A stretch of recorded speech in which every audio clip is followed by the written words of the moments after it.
Hey guys, what's going on? Coming at you with an update on the CJ7 project. Axle teardown. We have the driver's side, or not the driver's side, the rear axle torn down. And kind of expected because of the fact that this axle, when I got it, looked like the breather had been out of it for a while. But you can kind of see that wheel bearing's all rusted up, and this axle shaft is pretty surface rusted. Now, don't care about those, but the inside of the tube on the this would be the passenger side. The inside of that tube there is also pretty heavily surface rusted. So I'm sure the axle shop will be able to clean it out. I'm hoping. If not, we'll have to figure out what we're going to do there. But I still have to press the backing plates off, and then I will be able to clean those up because they have to get reused when the axle gets rebuilt with the one-piece shafts. Front axle I got started on, but realized I don't think I have a nut for the axle shaft there, or the spindle nut or whatever. So have to get one of them. But doing this the same way I did the rear axle, tear down one side, flip the axle around, tear down the other. Shock wise, all of the shocks are attached to the frame. Nuts are loose, but cleaned up the threads on the rear and the front, so they're both in there, which is really good. Definitely wasn't the easiest thing. I had to put the die up there and then use an open-ended wrench, so I had to really make sure I had the die on there correctly. And then we got this side all done. It went okay.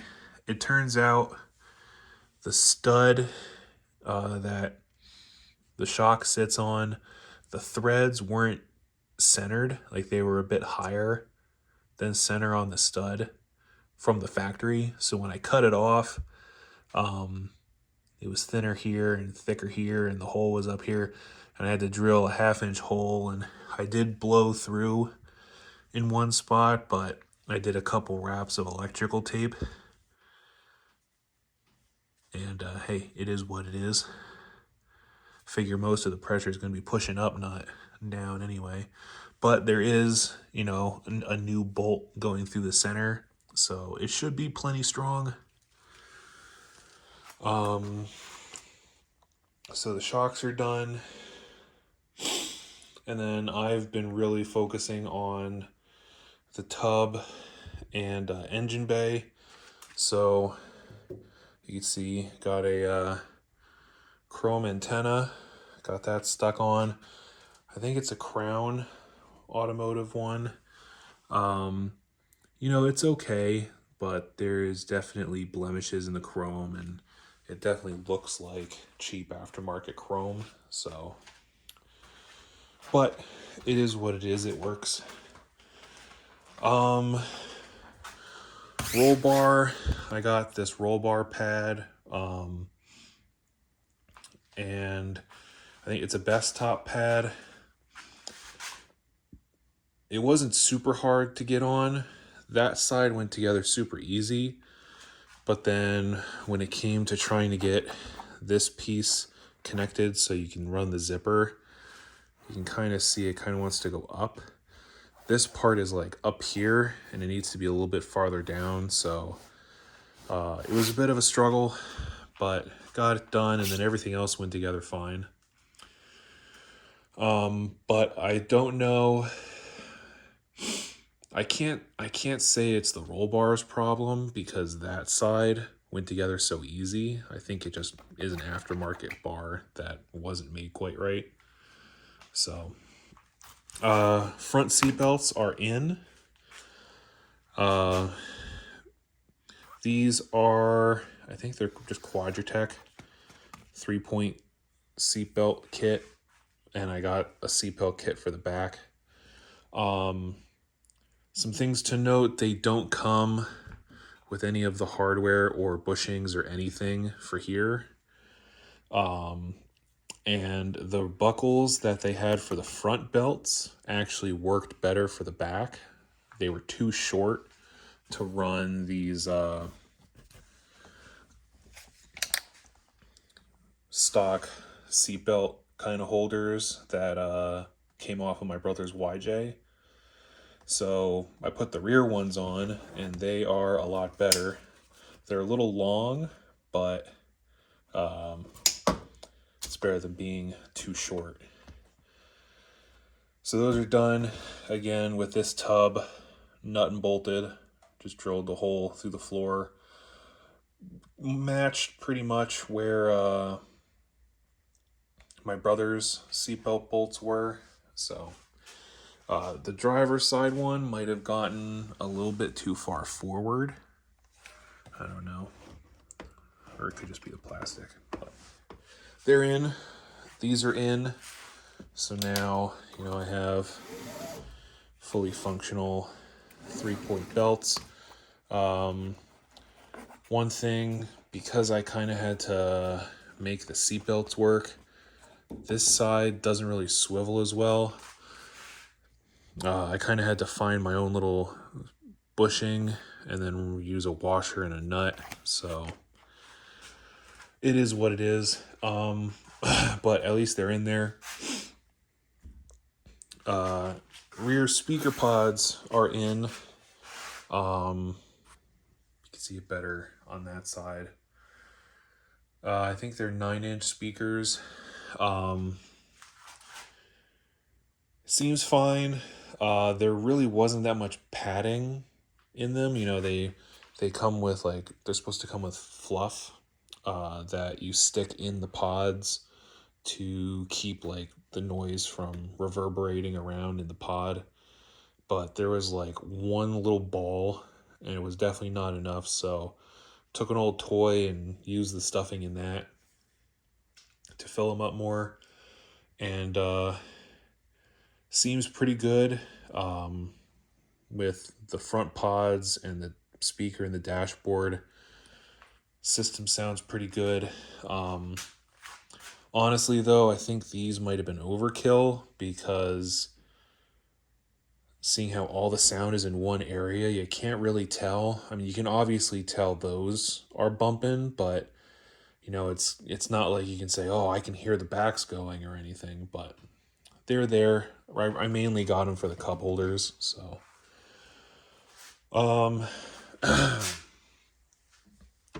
Up here, we have our cigarette lighter is in and fully installed. And all I did was go to AutoZone, and I think it's a Dorman, just a universal cigarette lighter power outlet.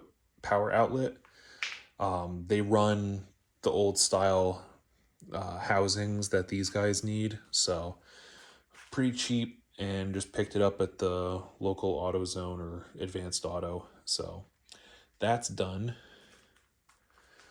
Shifter, this is what I'm running. It's a TCI fast gate shifter, and I put a little riser pedestal on. Not so much that I really needed the shifter to be higher up, but it makes mounting to the floor easier because the feet can be in different positions, whereas the actual shifter is a thick piece of metal, so it has to be flat, which none of this is. So got that in. I got the hole and the cable all finalized up top. It's not connected down below yet. Obviously I will get to that, but for right now I wanted to finalize topside stuff. So shifters in. Mounting the front pods. I know these were in last video's update, but mounting the pods wasn't that hard, and it actually solved an issue that I had where the hole for the block off plate is actually shifted up in the tub, and it should be a little bit farther back. So up in the front, there was nowhere to mount screws to, and I was worried about it rattling. Well, now I have a speaker pod is going to 2 existing screw holes and then running to the front of that plate. So it blocked off the holes, and it should keep any noise from really reverberating.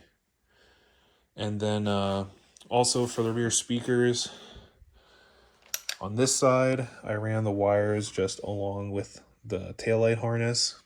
And then I had more of those sticky pods.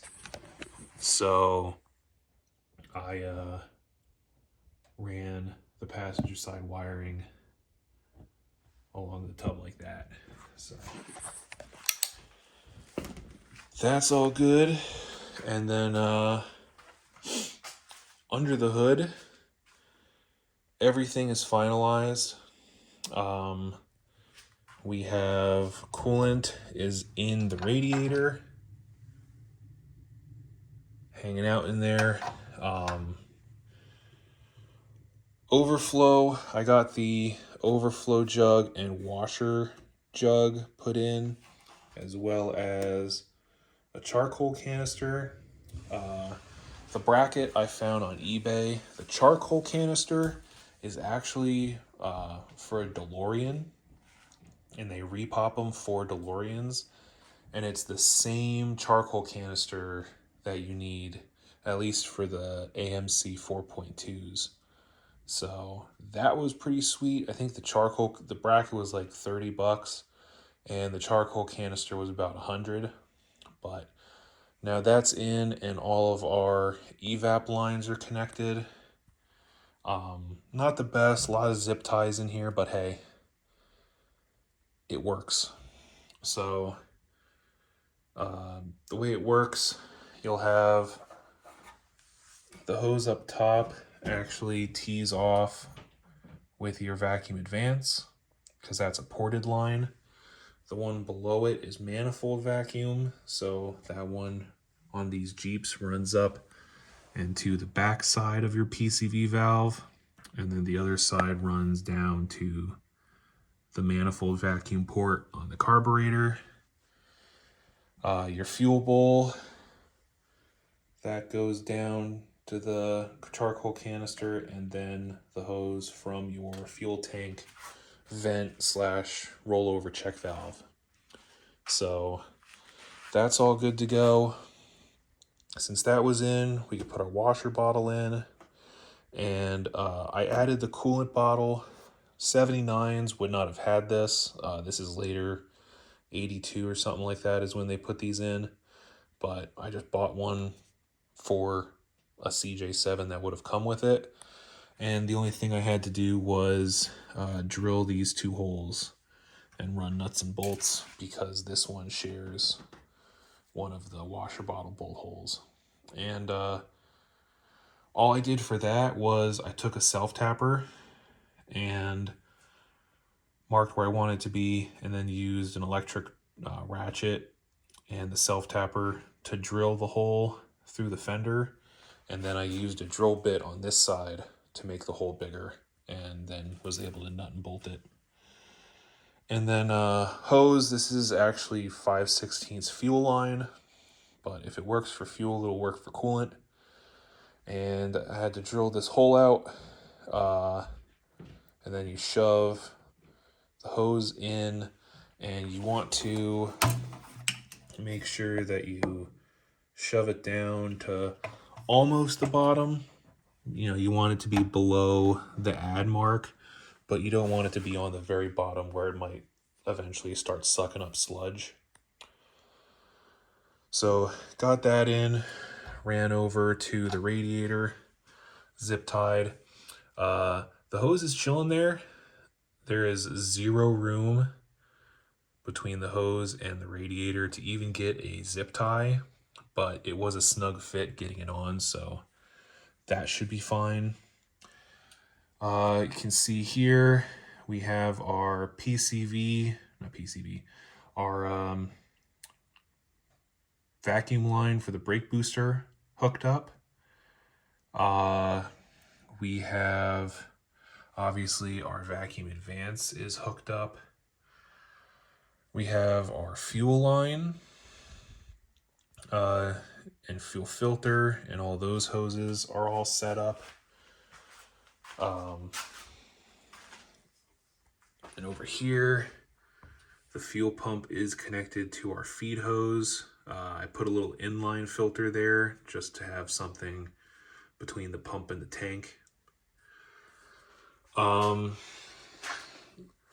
find the carburetor end of the fuel line very humorous. I mean, why they, besides maybe for vibration, why they went out and around and back when they could have just gone.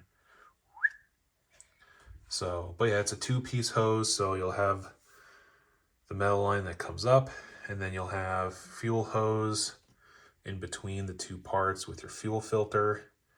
And coming off of your fuel filter, you want to orient it so the second nipple is on the top, and that is your fuel return. And for that, what I did was I had a piece of the NICOP line that I used for the return line on the frame. And I put one end here and then curved it so the metal line will wrap around the carburetor, and it comes out down here, and then the hose runs from that down to the return line coming off the frame.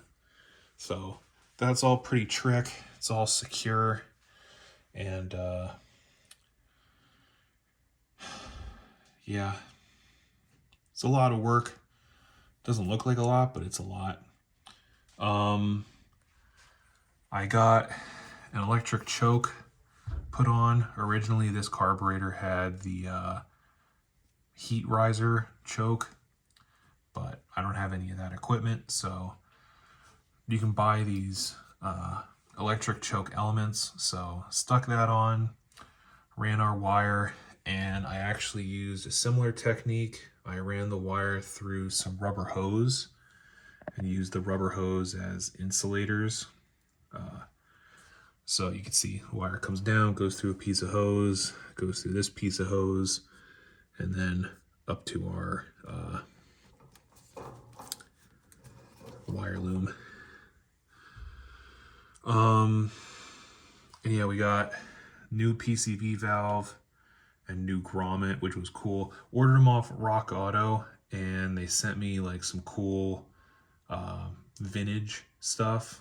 I think the grommet is from like 90 and the valve is from 94, and they came in some pretty cool older style packaging, so that was kind of neat. And then for the other side, I bought the filter that would have gone inside the air cleaner, but I put that factory air cleaner in here, and I mean, it is right next to the master cylinder. Like, you could not fit a finger, not even a fat flat blade screwdriver between the intake and the master cylinder. And on top of that, that intake, the lid had a portion where it had rotted out. So I just decided, it's not like this thing's a high horsepower monster anyway, but I just threw one of these itty bitty air cleaners on there. It'll work. It'll be just fine. So, but I wanted to, well, you need to have a filter set up here. And I like this, you know, I don't want to try and put like an actual like little aftermarket breather element in because the fuel line's right here. So I bought the piece, stuck it in here. The other end has the filter element, and I just put a zip tie on to make sure the filter element doesn't fall out. So, and the reason you need that is obviously you're sucking air out of that end, so you need a spot for air to go in to avoid creating a vacuum under your valve cover.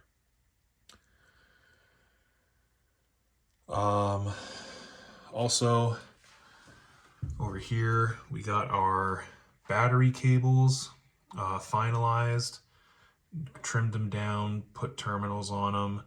I made this ground wire. I had a ground strap that I wanted to run, but it was too long for the negative cable to be up here. It would have worked if it was at the back side of the battery, but that's not how it worked out. So I made that cable out of the same gauge wire as the battery cable. So now the tub will have definitely a strong ground point. If I need it, which I don't, but if I need it in the future for the dashboard, I'll do the same thing I did on my Pontiac, which is run a dedicated ground wire straight from the negative terminal into the dash and attach it to the dashboard that way. Oh,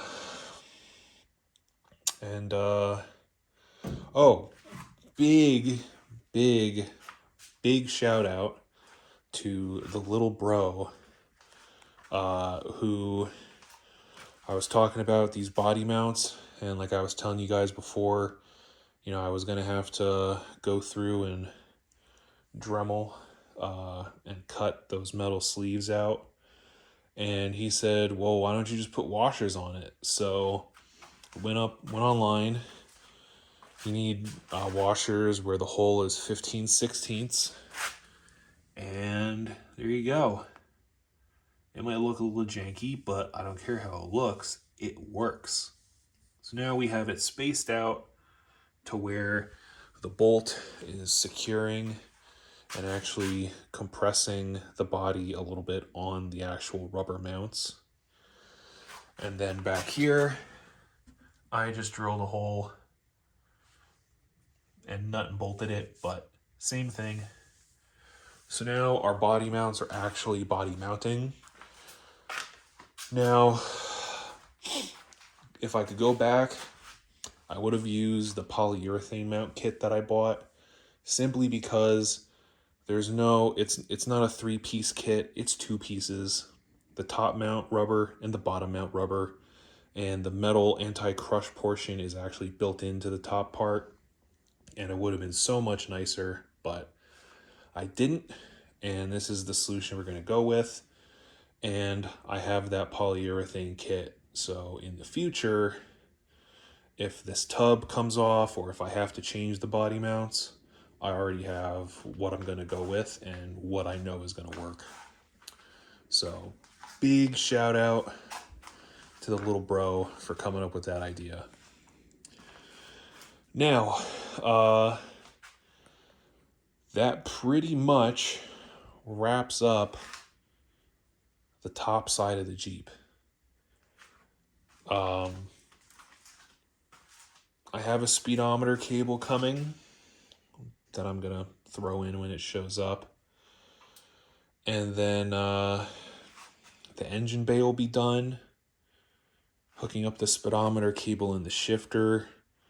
I do need transmission cooler lines, but I'm not worried about that right now. Next big step is going to be axles. Getting these two rebuilt, getting that torn down. So yeah. And then leaf springs. I've decided to ditch these fishbone off-road mounts and just put the stock shackles on. Reason being, I don't really need the heavy-duty shackle stuff, and I really don't want to have to cut out all of the material that I would need to cut out. on these rear shackle mounts. So I ordered a set of stock ones, and hopefully those will fit and I won't have to do any trimming. And I'll hold on to the fishbone shackles. That way, if in the future I decide I do want to go with them, I can always throw them in later. Windshield frame, I'm gonna give the aftermarket junk a try. Unfortunately, the Evan Fisher frame that I was looking at is now showing as out of stock, and they're not sure when they're going to get it back. So I'm going to give the Crown Automotive one a try. Hopefully it doesn't show up in a Cobra King box, and I will definitely be looking from the top down on it to make sure it is square, or it'll get sent right back. But yeah, interior's done, except for the windshield frame stuff. Obviously, we still have to do top and soft doors, but that's down the line. Rear bumper, wheels and tires, but and also we have to come in, and I bought just some general sealant, if I could find where the tube went.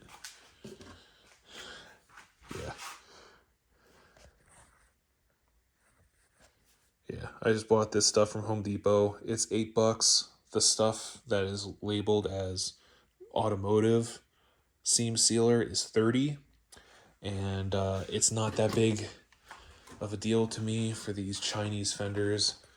All I want to do is get in there on both fenders and plug that gap up as best I can. Obviously, not going to be able to do anything right here, but at least where the metal is close together, I can kind of get it schmucked up. And it won't be a huge deal, because when this Jeep is done, this will all get sprayed with wool wax undercoating. I'm going to spray up in the fenders and whole 9 yards. So that's the plan with all that. May have to wrap that. Just notice that's just kind of sitting up against that hole. But anyway, there's our update, guys. So we're getting there. A lot of the little small stuff's getting taken care of, but now we're down to the really big, really expensive stuff. So I will catch you on the next one.